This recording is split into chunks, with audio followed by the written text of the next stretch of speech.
So, the iconic SM7B. You see this microphone everywhere. But, is it good for voiceover work?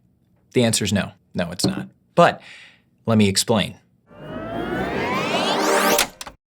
First off, this microphone is a very gain-hungry microphone, meaning it takes a massive amount of gain to get this microphone up to healthy recording levels for voiceover work. But Joe Rogan uses it on his podcast, and voiceover is just talking into a microphone.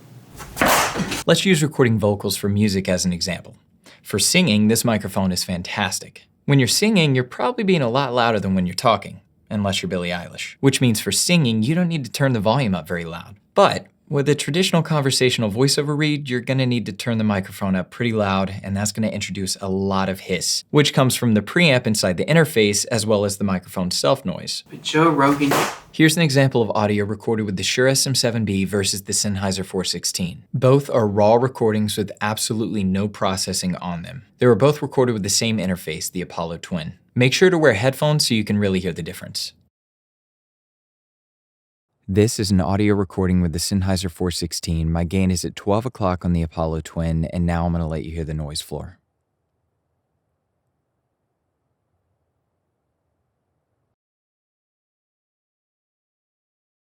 Okay, so this is a recording of the Shure SM7B, and I had to turn the Apollo Twin all the way up just to get it to the same level as the 416 at 12 o'clock.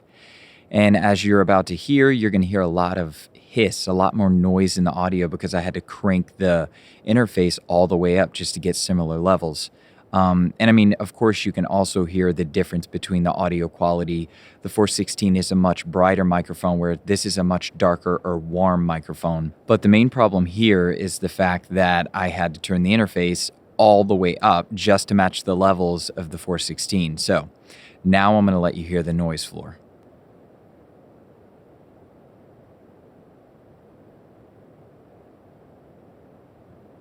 Now yes, there are plugins and tools out there that can effectively get rid of this hiss like RX Element's Voice Denoise, but the rule of thumb is to get your audio sounding right up front rather than putting a band-aid on the audio after the fact. And yes, there is this little nifty device called a Cloudlifter that you can buy that goes in between your SM7B and the interface that will give your microphone a gain boost. But the problem here is that, as you can see, this little guy costs $150. So now, after buying the $400 microphone, you now need to buy the $150 gain booster on top of that. At this price point, there are so many other superior microphones out there to choose from for voiceover.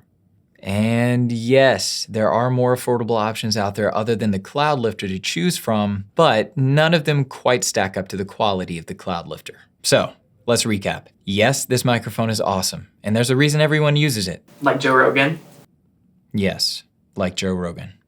You see, Joe Rogan and many other people out there are recording podcasts, and either they have the money to buy an expensive preamp and properly power this microphone, or the fact that there's a little bit of hiss in their audio doesn't really matter. People are listening to their podcast because they want to hear really cool stories or they want to learn something new. They're not producing a voiceover commercial where the audio needs to sound as clean as possible for the final production.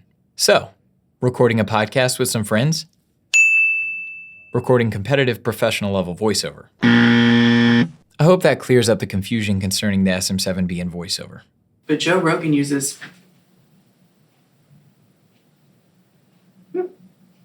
Didn't happen.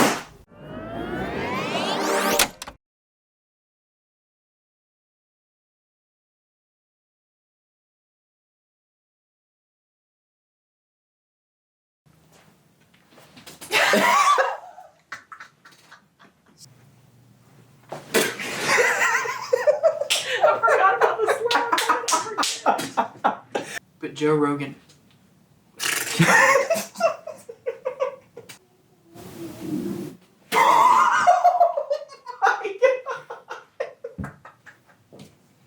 I'm still gonna enhance that.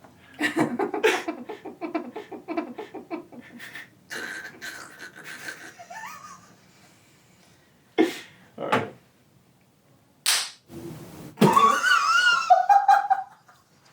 Why is this happening? It's like you're nervous.